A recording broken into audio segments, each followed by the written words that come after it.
Seja bem-vindo para mais um episódio da série Adoração Sem Paredes. Hoje nós vamos ver quais são os ingredientes da adoração. Para isso, nós vamos usar Mateus capítulo 2.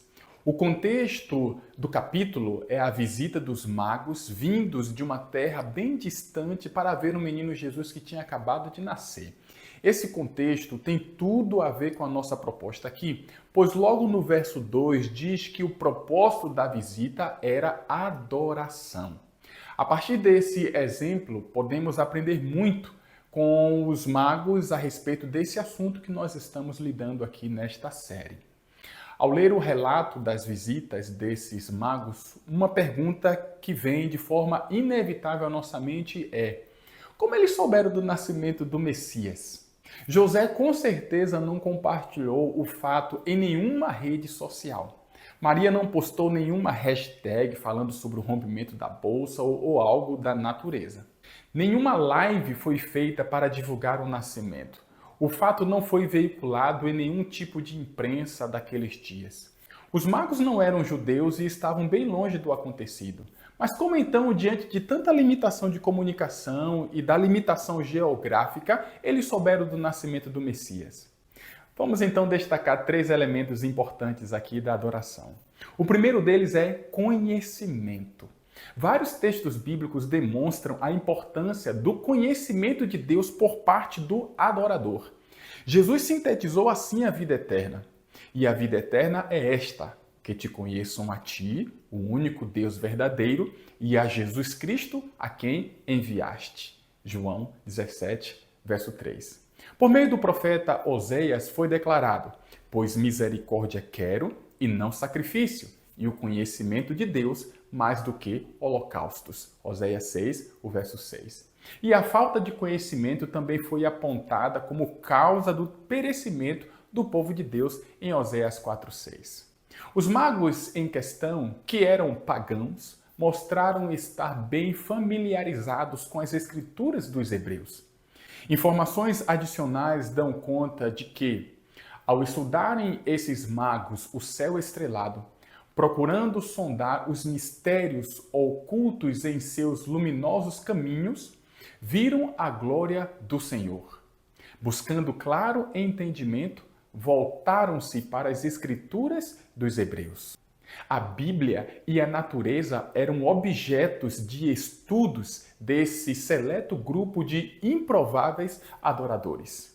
Conectando a profecia de Balaão, que mencionava uma estrela procedente de Jacó, de acordo com Números 24:17, com o aparecimento de uma estrela misteriosa no céu, puderam então perceber que a grandiosa hora do nascimento do Messias havia chegado. Eles continuaram então buscando mais informações, a sua busca por conhecimento. Os magos então consultaram sacerdotes, filósofos e registros antigos. Foram se aprofundando cada vez mais no assunto, até que por meio de sonhos eles foram informados, instruídos a respeito de como ir e ver então o menino, sendo altamente recompensado pela busca deles. Esse exemplo mostra que buscar conhecimento é fundamental para ser um verdadeiro adorador.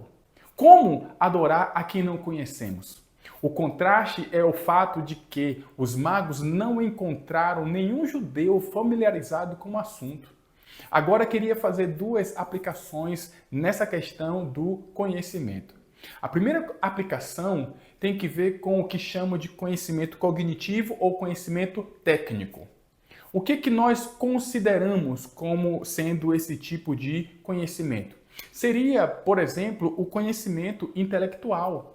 Por exemplo, o conhecimento da história da nossa igreja, as nossas doutrinas e crenças fundamentais, o conhecimento das profecias com datas, nomes, lugares, bem como das normas e procedimentos da nossa igreja. Especificamente, o conhecimento do aspecto profético foi importante para o êxito daqueles magos na busca que eles estavam tendo. E se eles nunca tivessem lido a respeito da profecia de Balaão? Eles nunca teriam associado aquela misteriosa estrela ao nascimento do Messias. Deus se revelou em sonhos após a busca inicial deles por conhecimento. E agora a questão é, qual é a implicação disso na adoração? Pense, por que você é um adventista do sétimo dia e frequenta a igreja aos sábados? Você conhece a identidade dessa igreja? Como foi que ela surgiu? Me diga aí. Por que você faz parte dela e não de outra denominação? Essas são perguntas representativas para ilustrar um único ponto: a importância do conhecimento cognitivo. Agora reflita nas questões a seguir que têm a ver com adoração. Responda agora usando sim ou não as próximas perguntas. Vamos lá. Você sabe por que é a igreja ou a associação em missão e não o adorador que administra o dízimo? Você saberia mostrar na Bíblia, sem usar Malaquias 3:10, por que não usamos o dízimo para caridade, construir ou reformar igrejas, por exemplo? Quer ver outra pergunta? São do seu conhecimento as razões pelas quais a Igreja Adventista não promove rifas, quermesses, bazares para reverter os fundos para a pregação do Evangelho? Mesmo estes sendo fins nobres, a igreja não faz isso. E você sabe por quê?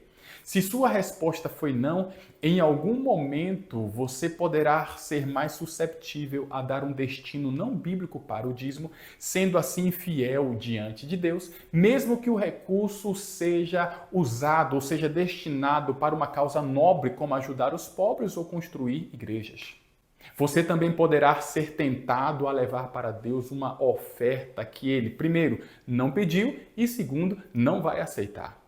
Lembremos que esses são exemplos dentro de um único assunto. Existe todo um universo de temas doutrinários ou de caráter administrativos que somos chamados a nos familiarizar.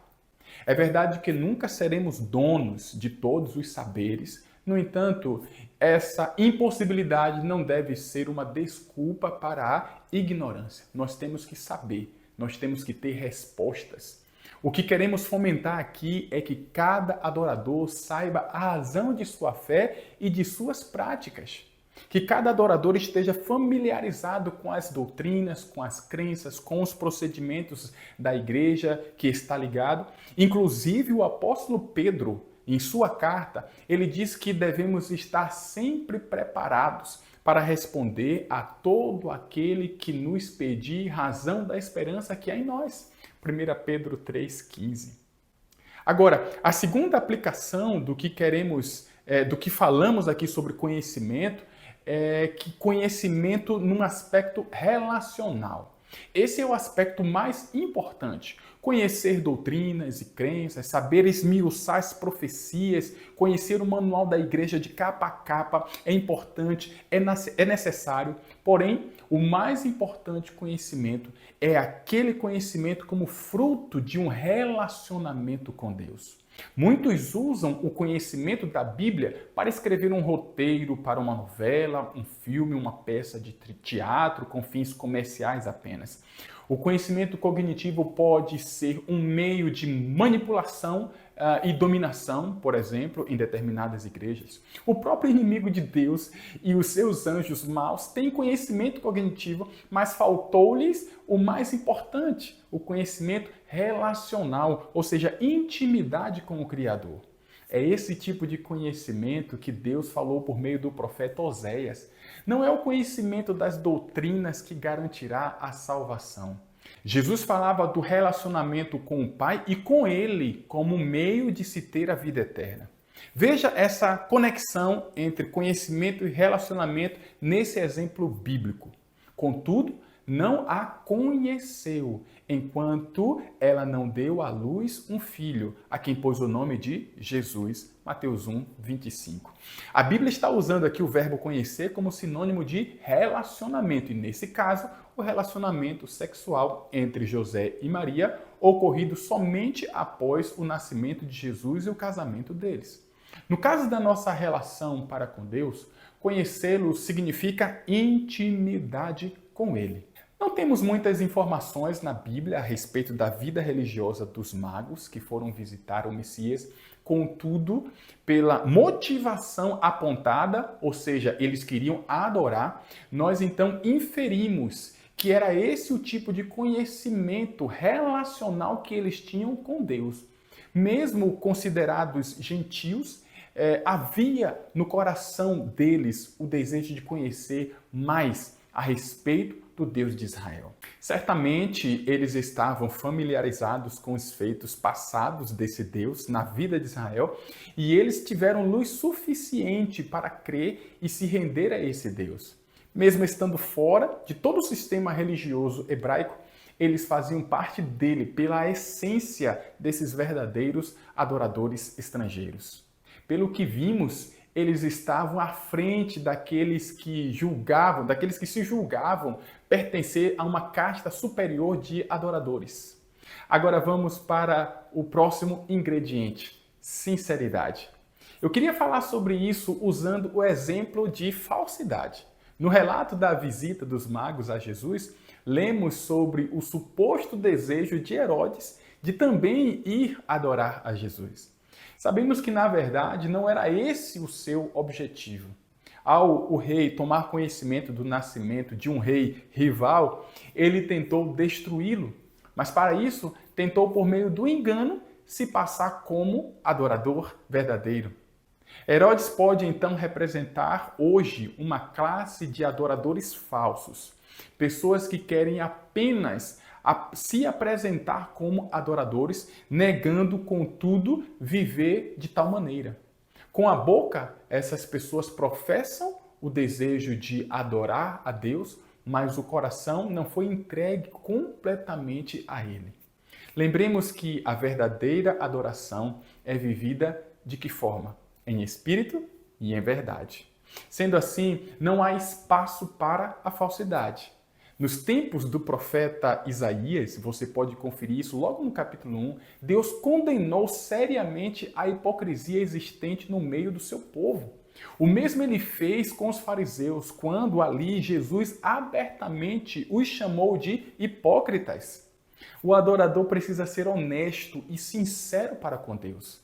Fazemos isso quando conciliamos teoria e prática, discurso e ação. Claro que até para isso precisamos da ajuda divina. Até aqui vimos dois ingredientes, conhecimento e sinceridade. E agora vamos nos mover para o último ingrediente, que é liberalidade. Veja qual era o objetivo dos magos ao irem ver Jesus. Adoração, você se lembra disso. Porém, o que eles fizeram logo quando eles viram a Jesus? Diz o texto que eles prostraram-se, adoraram ao menino e ofertaram ouro, incenso e mirra. Ofertar e ofertar de forma liberal, de acordo com o verso 11, é outro ingrediente da adoração, assim como buscar conhecimento, que nós vimos aqui. Dedicaremos um seminário para dissecarmos um pouco mais essa relação. Nós vamos destacar aqui apenas o ato de levar uma oferta por parte dos magos visitantes. Eles levaram ao Salvador as coisas mais preciosas que possuíam e os mais ricos dons proporcionados por aquela região. Conforme a orientação bíblica, eles não compareceram perante o Senhor de mãos vazias. Você encontra essa determinação em Deuteronômio 16:16. Que privilégio eles tiveram ao serem os primeiros a entregar uma oferta pessoalmente a Jesus, servindo assim ao Redentor. O rei Herodes, irado, procurou tirar a vida de Jesus. E com os recursos recebidos dos visitantes, José e Maria puderam fugir para o Egito e lá permanecer até que as condições de segurança favorecessem o retorno deles para a sua terra. Desta forma, os magos participaram ativamente como coadjuvantes na história da salvação da humanidade. Talvez esse seja uma forma de definir o adorador que leva para Deus as suas ofertas. Essas pessoas, elas são coadjuvantes na salvação de outros. E um detalhe importante foi que a oferta dada foi uma oferta generosa, eles foram liberais. Os magos não se contentaram em levar nada menos do que as suas condições, algo que dentro do possível estivesse à altura do receptor da oferta. Levaram ouro, incenso e mirra. Deus se agradou da oferta, não porque dependia dela para manter a família terrestre do Messias. Esses presentes, eles representavam ali não apenas algo material, mas acima de tudo, o que estava envolvido ali naquelas ofertas era a expressão de uma fé sincera, de uma fé pura, de uma fé incorrupta daqueles ofertantes. Esse é o valor para Deus. Ellen White declarou que Deus se deleita em honrar a oferta de um coração que ama, dando-lhe a mais alta eficiência em seu serviço. Se dermos o coração a Jesus, trar-lhe-emos também as nossas dádivas. Nosso ouro e prata, nossas mais preciosas posses terrestres, nossos mais elevados dotes mentais e espirituais ser-lhe-ão inteiramente consagrados a Ele que nos amou e se entregou a si mesmo por nós. Porém, a realidade de muitos adoradores parece não se parecer muito com a dos magos. Preferem oferecer a Deus apenas músicas diante de muitas outras possibilidades de adoração. Adoração tem que ver com desprendimento, é reconhecimento, lembra? Reconhecer a Deus como Criador, mantenedor, redentor e dono de tudo.